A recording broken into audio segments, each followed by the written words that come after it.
Good evening, friends and family, and thank you for coming to another night with Repair, Restore, and Grow Black Communities. We do apologize for coming in late. There seemed to have been a glitch in the streaming, and so we're just starting our show. Tonight, we have Doris Lewis here with us, and Doris is here to talk to us about the immigration problem that we're having here within the city of Chicago.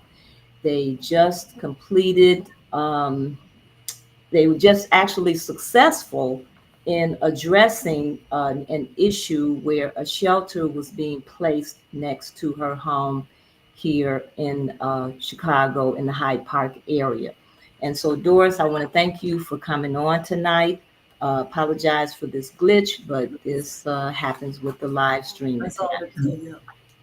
Okay, Sometimes things just go wrong. Just try to get back on point. That's all you can do.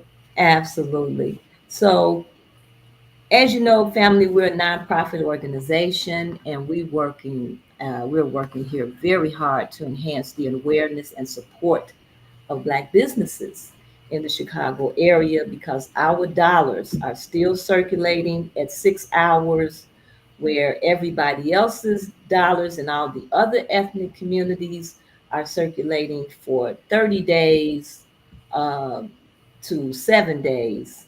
And it appears as though within the Indian community that their dollars are circulating even more than in the Jewish community and in the white community. 17% in the white community, 20% in the Jewish community.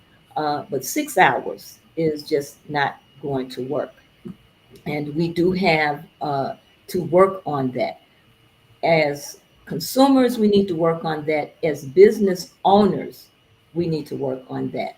It does not help when we hire Black people and then Black people hire other people outside of the community from other ethnic groups. The dollar is still going out. And so this is why this whole immigration conversation, this is something that needs to be addressed. And it is of a great concern because it's causing some frustration in our communities and a lot of concern for people about being displaced in their homes. And that's why this is a really important discussion tonight. And as you know, we are great supporters of our bookstores. That's where our knowledge is, where your information and your knowledge is, what's in your head, that's where you are going to be. And so we do have a resurgence of Black bookstores here in Chicago, and we want you to support those bookstores. And so we feature a bookstore on our website every month. And our bookstore for this month is Burst Into Books. And Burst Into Books is located in the Roseland area. And this is not just a bookstore, but it is a community hub where they have book clubs, they have art classes, they have authors coming in, they have open mic, they have supports for parents in the community, parents, students who have children with special needs. There's just so much going on at Burst Into Books, and they are located at 119 East 107th Street. Their hours are Tuesday through Friday from 11 to 6 and Saturday from 10 to 5. Their phone number is 872-702-4998. And their website is burstintobooks.com. And we give a book away through our bookstore of the month. And the book that we have in our book giveaway for this month is Rest into Resistance, and this is by Tricia Hensley. And it's a book about a movement that encourages people to connect to the liberating power of rest, daydreaming, and naps. I don't know that a lot of people take naps nowadays, but taking a nap in the middle of the day can be very empowering. It can refresh you and help you get through the rest of the day. But this author has used this type of strategy as a foundation for healing and justice. It challenges the blind culture and dehumanizing systems, and is tied to the Black community due to the discrimination, racism, and abuse faced by Black people for generations. So, if you want to win a copy of this book, please go to rrgbc.org and subscribe. And if you are a winner, you can pick the book up at Burst Into Books, because we would like for you to go in and visit the bookstore and continue to visit the bookstore and give them some support. If you cannot, we will also pay for the shipping. That's how important we feel these books are. In our Black bookstores, we have information from the past and currently and for the future. And so a lot of us don't know what to do and don't understand what's going on in this political system and within our communities and with this whole conversation around racism and white supremacy and the conversation around immigration. And that is due to lack of knowledge. And reading is very enhancing. As you recall, we were denied to read during slavery. And that is because they did not want you to get this information. So it's very important that we read. And so please support our bookstores. We have the rest of our bookstores listed on the website at rrgbc.org. If there's a bookstore close to you, please consider supporting them. And then we want you to go to change.org. Save Black Bookstores Chicago at change.org. Save Black Bookstores Chicago at change.org. We have a petition. We want our bookstores to get contracts from our local schools, contracts from our local libraries, and we're needing your support. We're trying to get 1,000 signatures, and we ask you to go there and sign that petition. Contracts will help our bookstores to thrive.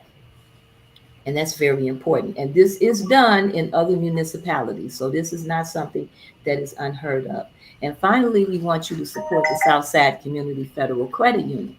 The Southside Community Federal Credit Union is a Black owned institution. They've been in our community for over 20 years, and they have been supporters of our community. They have been giving out loans, personal loans, car loans, mortgage loans. They also have some micro business loans if you have a small business. So there, every time I talk to Greg Brown, and who is the president of the Southside Community Federal Credit Union, he is increasing their different products, adding more products on for you. So please support the Southside Community Federal Credit Union. They are located at 55th and Wentworth, and open up an account, because that's how banks make their money, by us opening up accounts. So let's get to our discussion for tonight. Doris has been deeply involved in not just this whole immigration issue here in Chicago, but just about every issue that we have had to face here in our communities to help the Black communities. Doris has been right there. And so she has definitely faced an issue along with other people regarding this whole immigration um, movement that has occurred here and that has been put upon us here as citizens and residents in Chicago, but they have successfully fought to stop an immigration shelter next to where she lives. And so I'm going to give Doris the floor again to talk about what has actually happened in her community. Well, another one of my activities or activist role is the immigration issue now, illegal immigration issue. And this, with me, goes back about 2 years ago when Desmond Yancey had his first meeting at the Promontory Point, at the Promontory Restaurant on 53rd Street, to bring to the attention of Hyde Parkers that they were talking about opening a shelter at the Lakeshore Hotel, which is right across the street from me. So he called for this meeting at the promontory, and I mean, it was standing room only. It was packed. And so when I heard about it, my intent was to go there to interrupt and to disrupt the meeting. And to a great extent, I did that. I didn't go there to be nice. I didn't go there to ask any questions because he did not put out any information as to whether or not we had any concerns or any questions about him of going along with them putting the shelter next door. And I want everyone to know that Desmond Yancey is one of Brandon Johnson's number one supporters. So he was for this shelter from day one. But that night, he said to us that he didn't know anything about it. Come on, he's the older. He's Mhm. Brandon Johnson's right, left arm, and right arm. So to come before an audience or come before the community and lie and say that he didn't know anything about it, and then if he didn't know anything about it, he should have known something about it because that's his responsibility as the alderman of the Fifth Ward. Well, now So let me ask you a question. When you say he said he didn't know anything about it, wasn't that shelter zoned? Wasn't that shelter no, rezoned or something like that? well, No. before they started talking about putting it over there, it was not zoned for that. And it's my understanding they pushed through some kind of superficial zoning if they did that. So, but what they've done, basically, they've done what they wanted to do. Hmm. And the city council has been going along with Brandon Johnson, especially just about all 20 of the aldermen, with the exception of maybe Bill here and there, but they've supported it. So he says that he didn't know anything about it, but he did know anything about it. He did know something about it, but they ended up putting them over there anyway. They put them over there, and then they took some of them out for a while, and then the next thing we know, they're bringing them back, and they're saying, not only are we, it's going to be a shelter for illegal immigrants, but what we're going to do now, due to Brandon Johnson's one initiative concept, and to me, that's a one initiative bullshit concept, because what he decided to do to try to tone down or to kill the protest and the resistance to illegal immigration, period. But what he came up with this one initiative concept over there at the lakeshore and around the city, but mostly over here at the lakeshore. And that is, he was going to bring in homeless people, most of whom are Black. And Hmm. again, that was to try to BS the Black community. Well, not only am I going to take care of these illegal immigrants, but I'm going to make it a shelter for homeless Black people too. Well, my position and the position of people who live here in the Newport, we don't want a homeless shelter for illegal immigrants, and we don't want a homeless shelter for homeless people, because as anyone know, if we all know that a homeless shelter or an illegal immigration shelter, because many of these people, illegal immigrants, these people, a lot of them are criminals. We've had prostitution across the street from me, drug selling, violence. There are people over there with ankle bracelets, because many of these people who came from the South America, Latin America, these people are these are extremely poor people. You're not talking about your best and your brightest. What these countries did, they emptied their jails and they got rid of the poorest of their people, the ones who could come or the ones that they funded to come. So we didn't want them. We didn't want them making it a shelter for anyone. So they ended up. But that's what they decided on doing. They didn't consult with the community. And So actually, with this kind of activity going on next door to you, this not only creates a safety issue, You're looking at your quality of life, and you're also looking at your property value. Okay, a safety issue, a quality of life issue, and the property value issue. Mhm. And the New York Times did an analysis of the property value here. And as a result of them talking about putting a homeless shelter over there, the property value has dropped 17%. Okay, Mhm.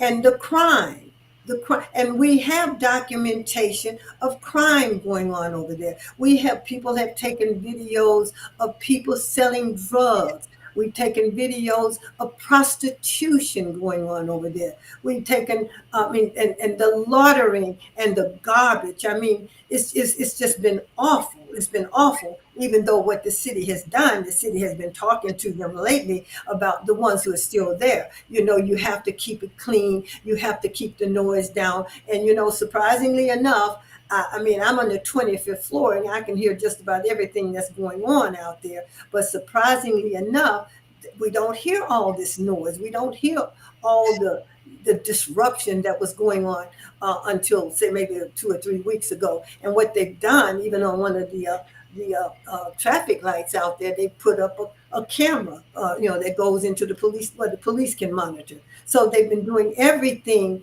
to accommodate them by, coaching them and saying to them, don't do this and don't do that. But if they had been able to get away with putting the shelter over there, we're talking about over 700 people, over 700 people, 730, 750 people in that space, that little space over there. And there are some towns that are the size that 700 people. That's a town.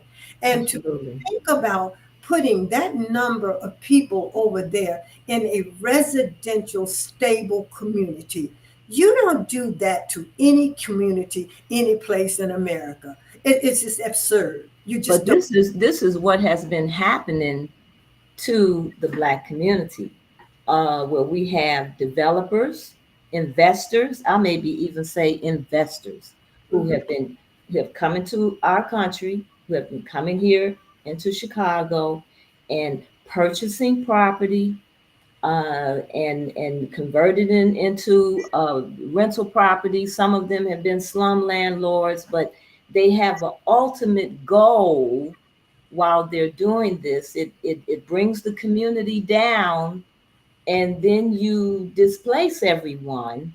Yeah, you run the property value down Run the so property low, values down, and you and displace everyone, and then invest. everything changes. You got more, you have less Black people, you have more white people, and then the property values start to go back up again.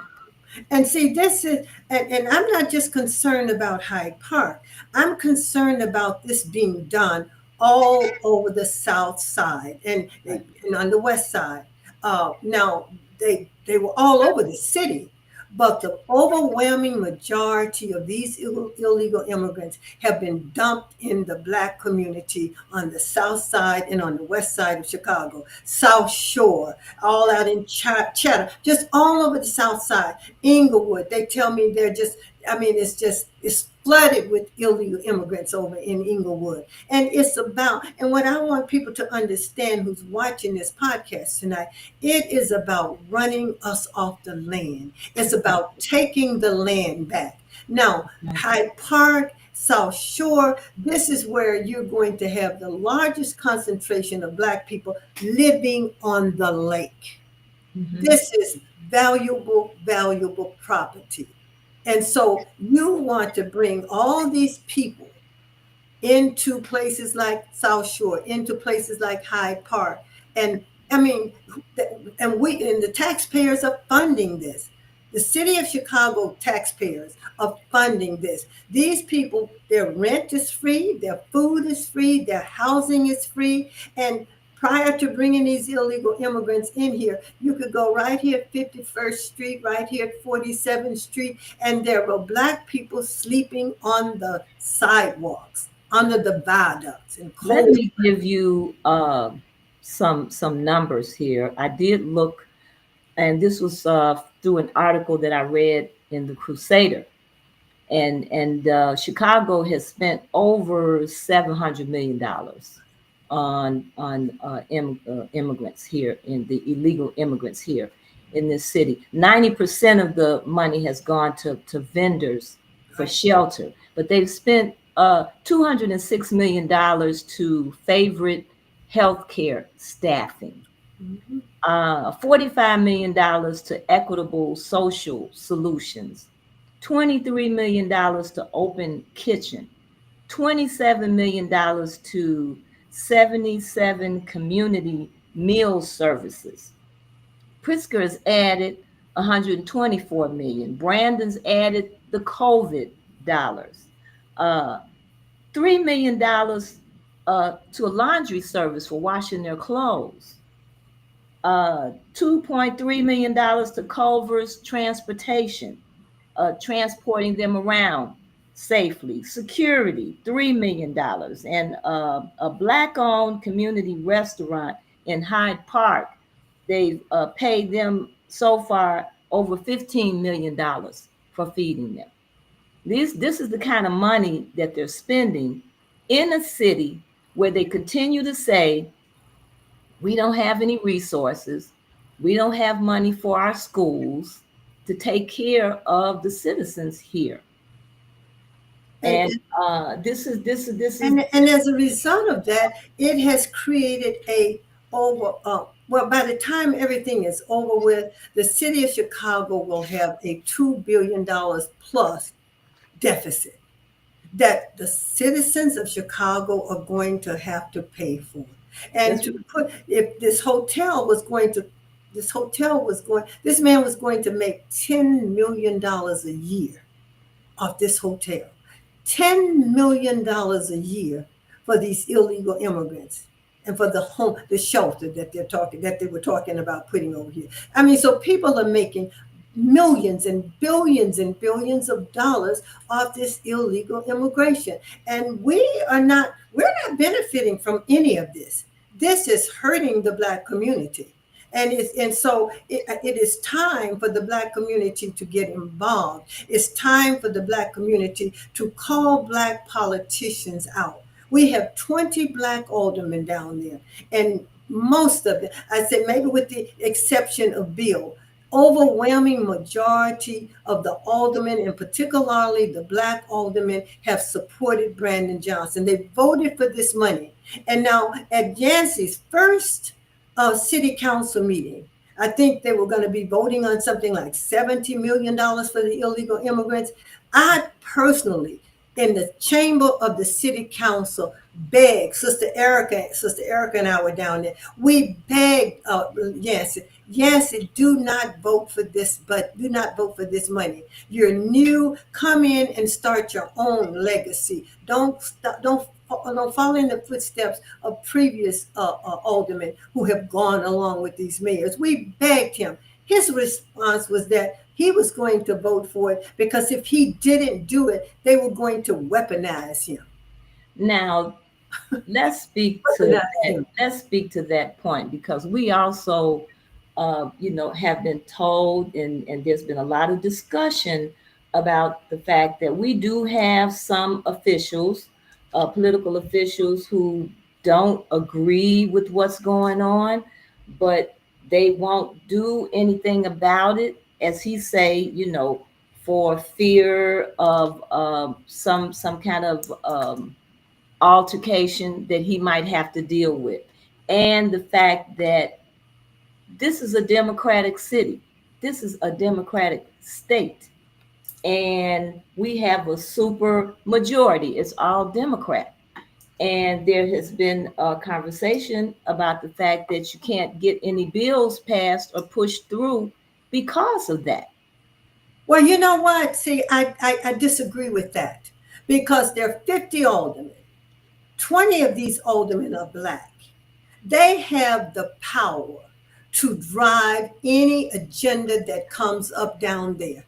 They can stop it, or they can push it, or they can stop it. 20 aldermen, that's a cop out. These are cowards. And these are people who have gotten in, said that they were going to represent the Black community, and they're lying. I have spent many weeks going to that city council. I have sat there in that chamber, and I have seen them vote on issues and policies that support everybody else but black community. They support everybody but the community. So I don't buy that. They don't have the courage, and they don't have the interest of the Black community to step up and do what they need to do. And I don't care about it being a democratic city, a democratic state, or a democratic country. I do not care about that. They have a responsibility to represent the interests of their constituents, and they are not doing it. And it's time for us to say, no, you will not continue to stay in this seat,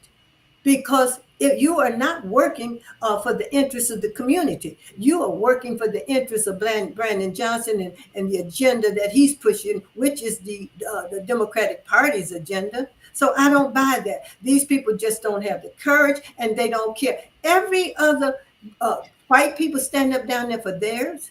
The Asian, one Asian alderman, she stands up for the Asian community, and these disgusting Hispanics down there, they're definitely standing up for the Hispanic community. The LGBTQ, or whatever they call themselves, they're standing up for their community. So everybody is standing up for their community, but Black aldermen and Brandon Johnson. When Brandon Johnson ran, he had an agenda for the Hispanics. He didn't have an agenda for the Black community. I gave him a contract with Black Chicago 2023 that would have represented the Black community across the board in terms of every department down there at City Council. I put it in his hands. He did nothing. He didn't And do anything. that was based on our numbers, right? Absolutely. At the time, and still is until they come up with another census. And it was it's about 29% Black. We are a little higher than the Hispanic, and the whites are a little higher than us. But if you break it down, 29 across the board, all, Blacks, whites, and Hispanic. So we were saying in that contract, for the police department, we're 29% of the population. We want 29% of the police, the jobs on the police department. I think Black folks only represent about 12%. The same with the Chicago Board of Education. We're saying that if the students are 36% of the population, we want 29% of the jobs, counselors, teachers, therapists across the board. That is what I presented to him. I presented it to Alderman Desmond Yancey. And I said to Yancey, introduce this as an ordinance.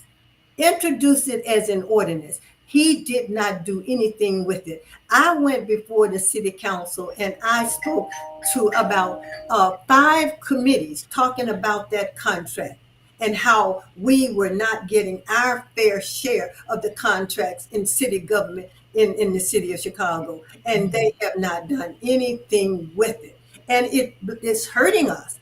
It's hurting us. This illegal immigration is hurting us today as it hurt our ancestors back in the 1800s. So this is history repeating itself.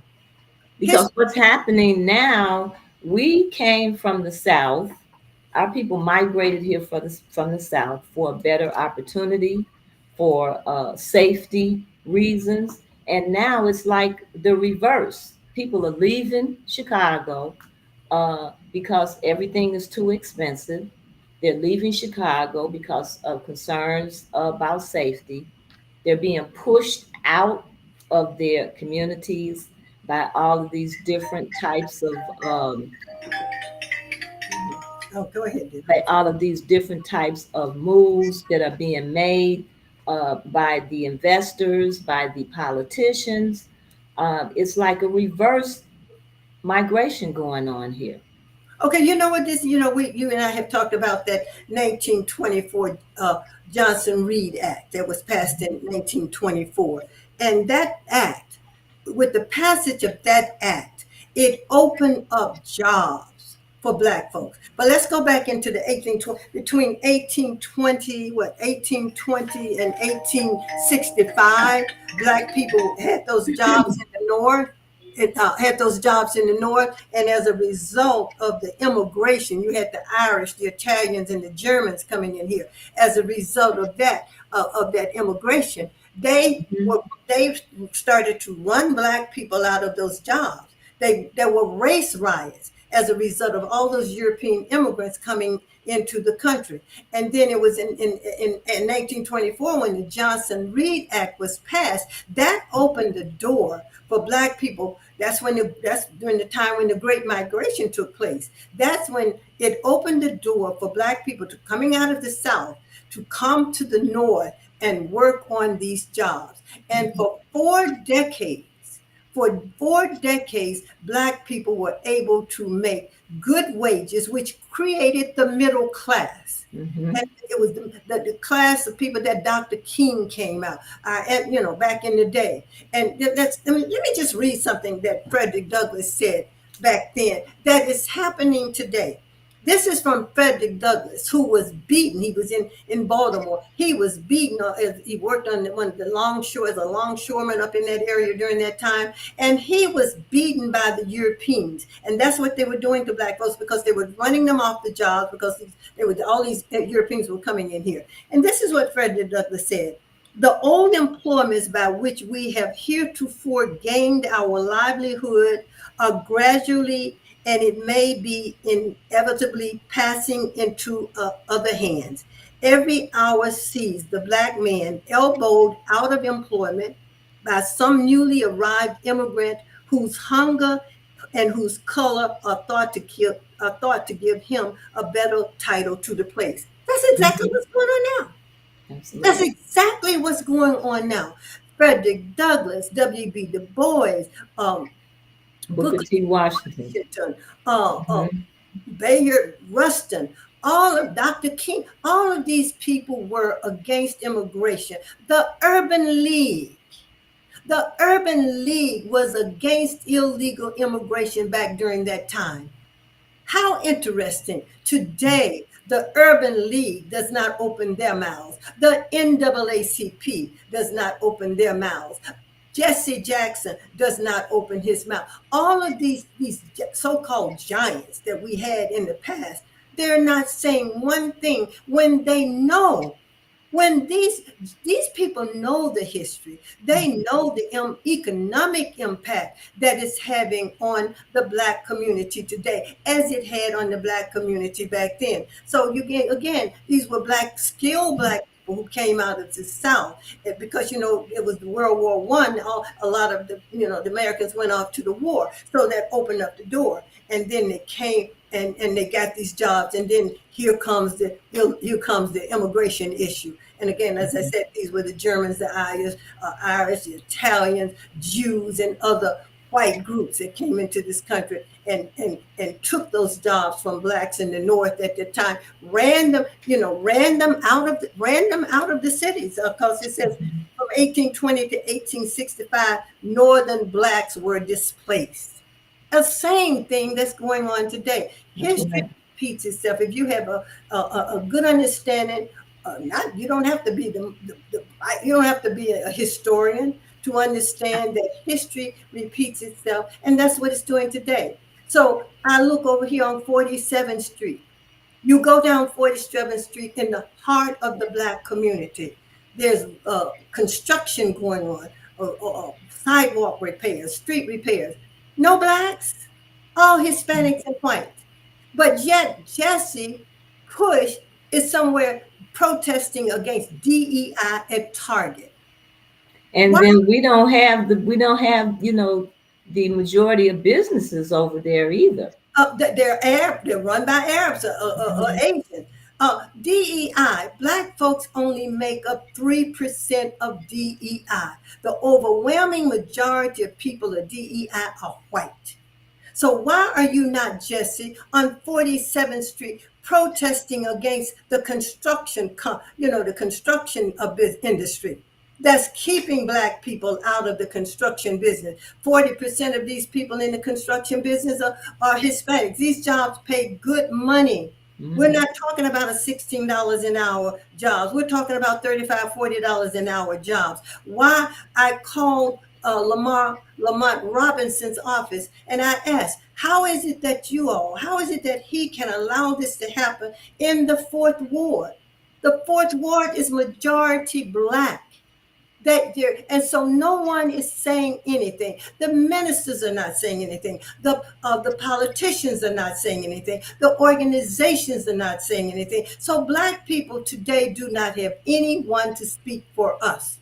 So what we're going to have to do is, as grassroots people, we're going to have to go back to that grassroots approach, and we are going to have to take these politicians out. We can no longer continue to put them in office because, and I'm saying this because I'm concerned about the future of our children. Everybody, well, I want a better future for my children. Well, what about a better future for Black American children? That's right. Why are we not talking about that? Why are we not talking about the trades that have been taken out of these schools? Why are we not talking about these private job fairs that they've had for these illegal immigrants and nobody knows where they were? Why are we talking about you walk out your door? If I walk outside now, all I see working is everybody but Black men and women. Why is that? Is there not a discussion about that? Every delivery people, everybody is an immigrant now. What the hell do we think is going to happen? We talk about crime. Crime is engineered. As I said before that city council, one of the meetings I attended, crime is engineered. These policies that you're passing, they are responsible for crime.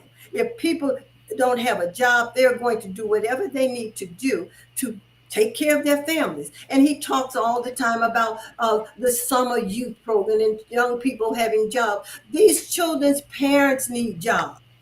And Children, you know, these jobs are is, you know, you can't typically just walk into a place and fill out an application and talk to anyone. Everything is done online. everything. So it creates an environment for corruption around hiring, because you can go in and you can put in 50 applications, you may never get a call. So much is done through artificial intelligence, where you're not really talking to a person.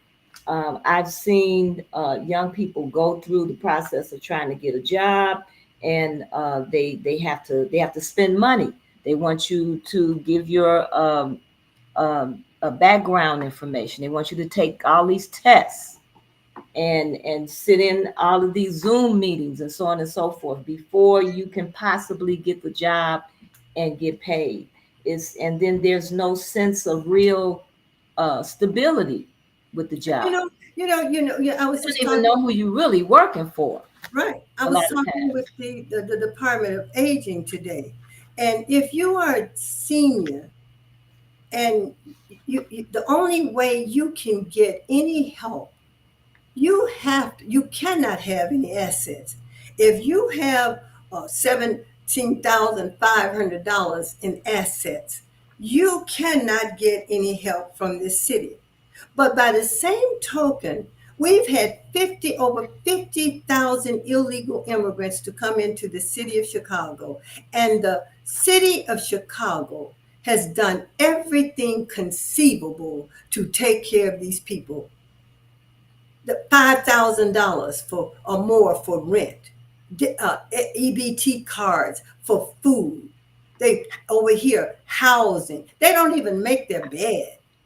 They And had people within make their bed. within the Doris, within the South Shore area, you can add on the concerns about the Obama Center Absolutely. and displacement. Displacement of black. Contracts Mhm. there. Of course, those contracts were for minorities, women, people with disabilities. You know, so Black people got folded into that and got some of the contracts. But the residents in South Shore, many of them, most of them are renters. You have more apartment buildings in South Shore than you Mhm. have homes. Mhm. And Mhm. many of these people are concerned about getting displaced. They're concerned that once everything is up and going, and a lot of these people, the foreigners, are buying up a Mm-hmm. lot of property here in South Shore, and people are fearful that the property values are going to go up. They won't be able to afford the rent, and they're going to have to move. And that's what's happening when you look around, starting around 63rd Street over there in that area, the property value is increasing. And as you just said, people are concerned about whether or not they're going to be able to stay. There's talk of them putting right across the street from the Obama Center a hotel, Hmm. a upscale, high price hotel. So again, this is all about displacing Black people, running Black people off the land, because when you take Hyde Park and you take South Shore, this is where the majority of the Black people who are close to the lake, and they want this land back. Priska, Pisca is a co he's involved in all of it. They want this land. And you have those of us who are educated and we may have a little money. So we get to the point where we're not concerned about our people who don't have as much. Well, I think the Newport condominium is a classic example of people who are educated, got degrees, and have some money, and Brandon Johnson could care less. These are Black people. Most of the people in the Newport condominium are Black. And in this part of Hyde Park, this is where you have a large concentration of Black people. Why didn't you take them over there by the University of Chicago and build the shelter over there? No, they're not going to No, do that. no. They are targeting Black people, and it doesn't matter how much money you have here in Hyde Park, what kind of education you have. They have shown us this, and this is what when I first got involved in these, when Yancy had that meeting over there. I came back here to the Newport, and I tried to get people to get involved. They didn't want to have anything to do with it. It was like talking to somebody who was deaf. Where there were three of us who were out there having interviews with the media and doing everything we could to bring attention to what was going on. It was not until they started talking about putting this homeless shelter over there that a few others got involved and started organizing. But what I want to say to Black people, they don't care about your education. They don't care about your money. They do not care. You are Black to them. You are a nigger to them. And they will do whatever they need to do to get this land back. It's running us off the land. Well, when they demolished the housing projects, Mm-hmm. many people came to, they were displaced, and many people moved into South So Shore. sure. And Three Chatham. quarters of South Shore has rental properties. Mm-hmm. Mm-hmm. Three-quarters of South Shore. And the people come and they moved into these areas with very little investment, actually no investment into the communities that they moved into.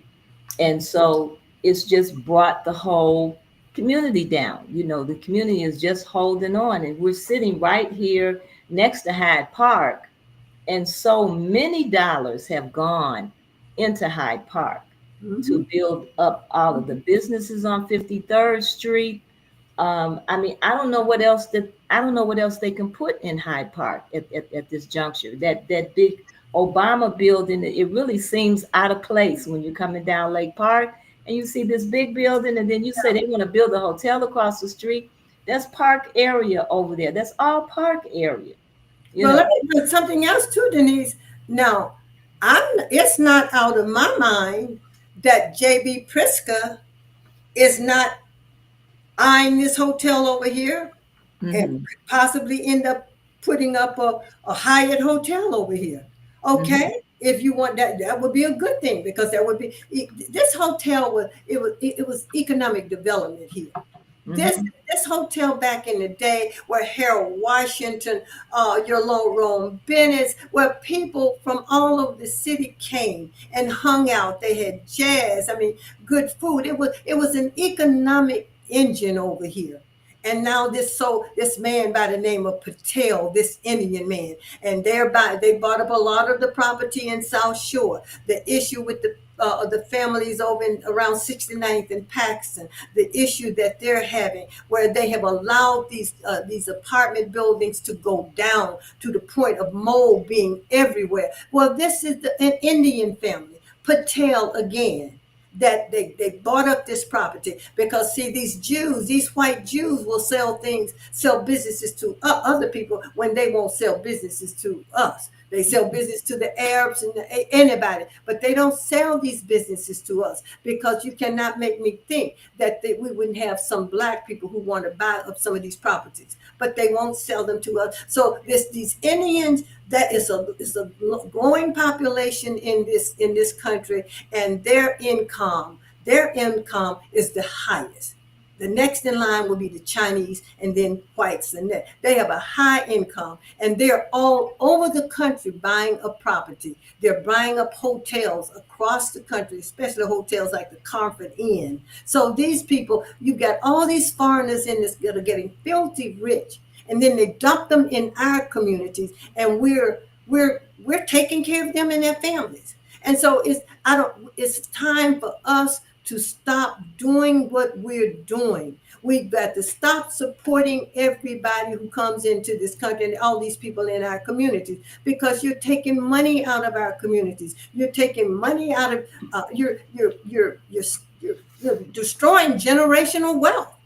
So it is up to us. So we're going to have to stop talking and start doing. The nail shops, all these Asians over here in Hyde Park and around the city in the black community.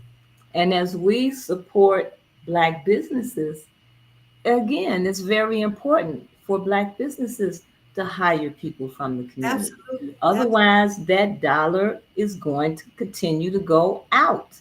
I could see it decreasing to less than 6 hours.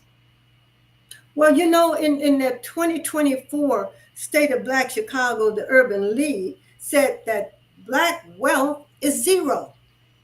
Mhm. Zero. And they're saying by 2050, black wealth around the country will be zero. So black people, what are we going to do? We're not getting the jobs. They're giving the jobs to everybody but us. So what are we going to do? What is our plan? What is our plan to stop this hemorrhaging? Because we're hemorrhaging in the black community. And that means that our children will not have a future. So we talk about crime. What do you think is going to happen as this continues?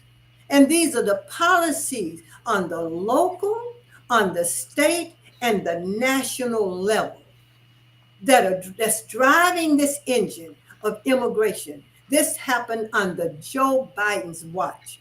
He opened up those borders. Now, they were always coming in here, but never did we have a surge of illegal immigrants into the United States as we did under Joe Biden. And let me just say another thing. We need to get off this nonsense about listening to the talking points of the Democratic Party about Donald Trump. And that doesn't mean that I am in love with Donald Trump.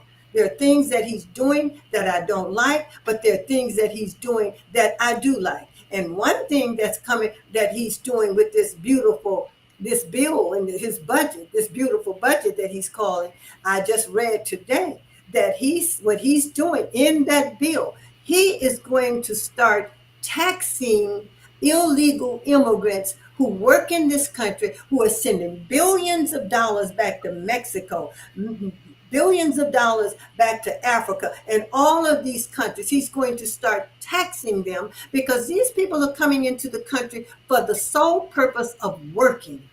That's right. Making money. Making money. Mexico is being financed by the cartel and by illegal immigrants in this country. So as you hear this information, don't get on those talking points of the Democratic Party. This immigration issue did not start with the Republican Party. Let's go back into history after Reconstruction. After Reconstruction, it was the Democratic Party the Democrats, particularly in the South and also some in the North, who supported the Ku Klux Klan. These are the people who supported the Jim Crow laws. These were Democrats. These were not Republicans. That's why it's so important to know history.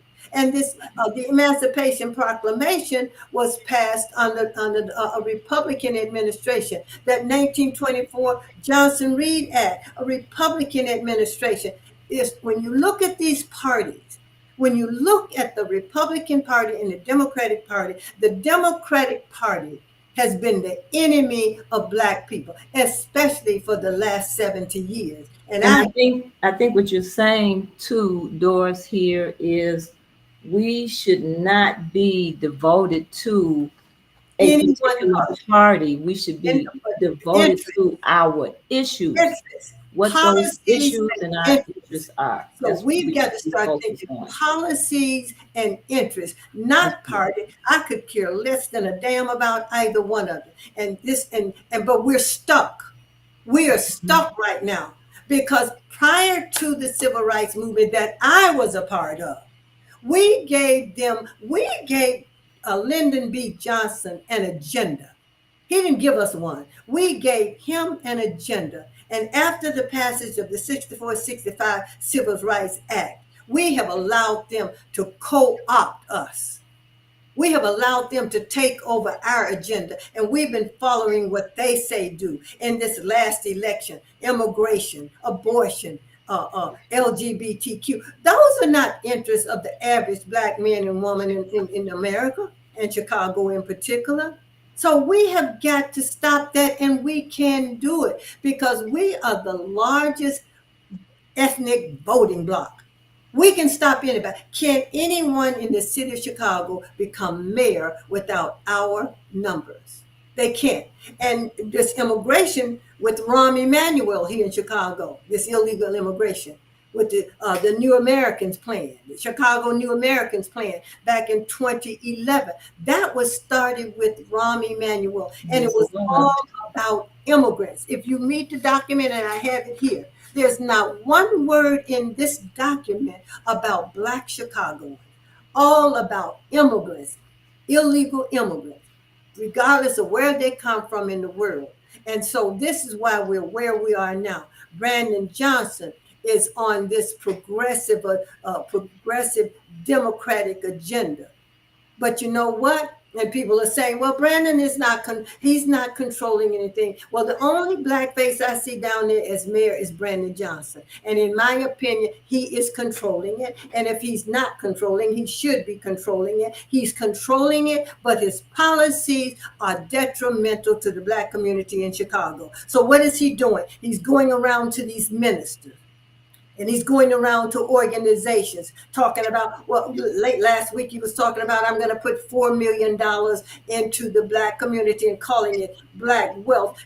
Please don't insult us like that. When you have just spent over $600 million for illegal immigrants, and you're going to come to the Black community and talk about a damn $4 million, how dare you, Brandon Johnson? And Black folks, those of you who are here in the room when he said that, and you're clapping and you're screaming and applauding, you are a bunch of fools. And you are letting the future of your children down. You are letting your children down by going along with this nonsense. And if there are young people listening to this, do not listen to that nonsense that your older parents are pushing. Do not get on that agenda. It is one of destruction and no future for you. You better fight back, organize. If you don't have something in your community that you should have, get you some picket signs like I did when I was 14 and 15 and 16 years Mhm. old, and march around those doggone alderman offices and tell them you're going to put things in our communities, and if you don't, we're going to take you out. But the ones who are in office now, they all need to be taken out because And they there are organizations that they can sign on, that people can sign on with. I mean, information is out here on the internet. You have to absolutely. search it, you have Mhm, to ask the questions, mhm, and you mhm, look for organizations that are doing some positive things out mhm, here to make the changes in our community. But we do have to organize, and you mhm. do have to get involved. And it's, That's the only way. it's the only way. That's the And when we don't have you a can't choice. just vote and then sit back and look. You have got to organize. You have got to make these people that we vote for accountable, and then you have to get behind these people when they're trying to do something. They also need to know that somebody has their back. Mhm. You But know, right now, we don't have one that we should, whose back we should have. We need a whole new whole slate. new set. And if we're looking for people who want to run as a Republican, run as a Republican, because if you run as a Democrat, you're going to be endorsing that Democratic agenda that is anti-black.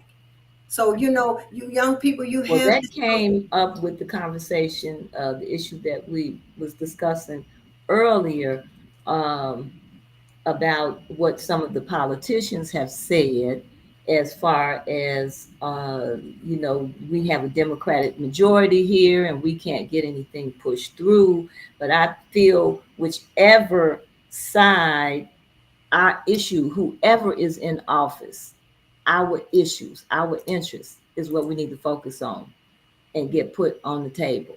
So when it's time for election, we present that to both parties and see who is going to address that interest.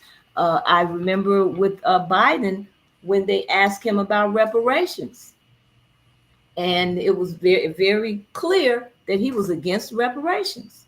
When they asked him what was his position on reparations, he said immigrants built this country, and so there was your answer right there. So it's those kind of things that you cannot ignore, regardless of how convoluted and interconnected everything is. And it makes people feel like, well, if I do this, I'm going to rock the boat too much over there. No, your interest has to go on the table. That's and what these needs to and happen. these and And these I 100% agree with you. We need to organize. We and definitely these need to be these organizing. We definitely need to be getting involved. We need to be reading, making ourselves knowledgeable. You gave so much information today, about our history to And understand it's, what you know is what, Denise, happening it's just so today. much, and it's so much. And It is. we need to talk about having these conversations. It is time for Black people to start having a discussion about the impact illegal immigration as well as legal immigration is having on us. It is Because time for us to have this conversation. if you go back to the civil rights movement, during that time, there was so much that Black people had to learn Yeah. to do. They had to learn about this government. They had to learn about voting. They had to learn about what they needed to know in order for us to have made the progress that we made. Well, when the 65 Civil Rights Act was passed, I was in Jackson, Mississippi, and I was like one of the testers. And when our people started to vote, many of them did not know how to vote. So I would go into wherever they were voting, I would go in with them to show them what to do. They did not know. It was a learning experience. It's Mhm. been and it's still a learning process for us You still have people that go into that booth and don't today. know what to do today. That's right. But we do have the power. We cannot allow them to continue to pass these policies that are intended to make us a permanent underclass. That's right. I mean, they have policy. The Congressional Black Caucus members have signed off on policies that only benefit immigrants. Black people can't even apply for some of these programs. This is what our Black politicians have done. And another thing we have got to watch, we have a lot of immigrants running for politics now. A lot of immigrants. Do not vote for an immigrant. If it's not a Black American, I'm saying to you, do not vote for them. Desmond Yancey is an immigrant. He's from Haiti. He didn't learn a damn thing from Toussaint Louverture and Dessalines. He didn't learn anything. His family fled Haiti and came to the United States. And he is in that. Had I known Desmond Yancey was an immigrant, nowhere in hell I would have worked as hard as I did for him. I worked very hard to get him in office here in Hyde Park. And that's why I am so adamantly opposed to him, because he lied. He didn't let anyone know that he was an immigrant. But as I have said to him, if I am alive, I'm going to do everything I can to make sure he never gets elected again. We cannot elect these immigrants. They are not from, as well, Kendrick Lamar, they not like us. They don't have our experience. They're not even trying to relate or understand our struggle here in America. They don't care. So my position, go back to Africa, go back to Asia, go back to Mexico, go back to wherever the hell you came from. Fix your country, because this one belongs to Black America. We built it, and you're not going to come here and take it away from it. Go back to uh, Kuwait, wherever you come from in the Middle East. I don't care. And we have got to have this conversation. And as you can see, Denise, I get so passionate. Yeah, I see you I, do. And passionate. as I'm listening to you, our people don't know our history.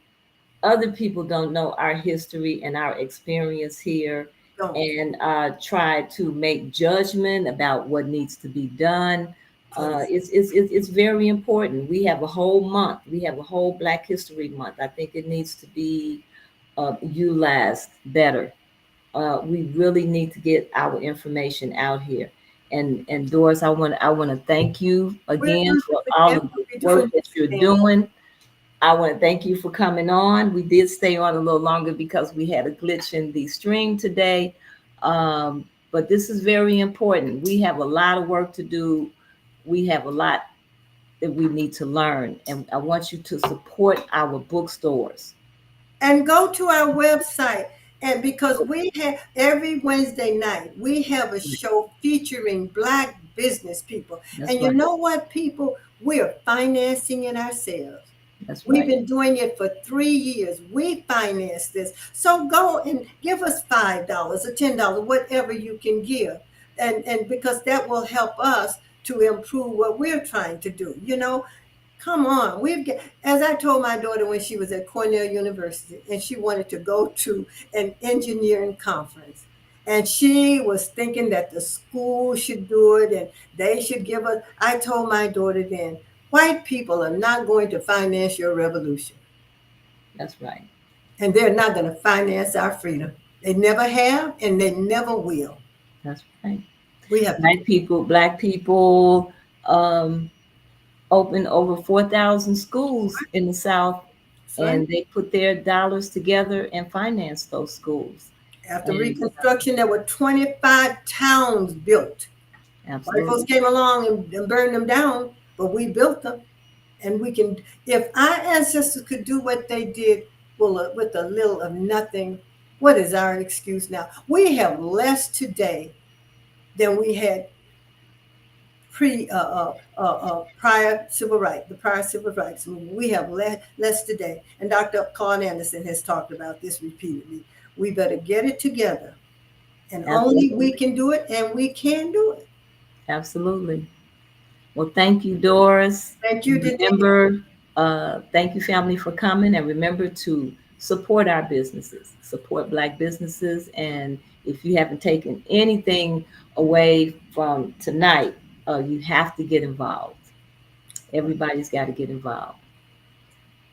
So Thank you. thank you for Yes. coming. Good night. All right.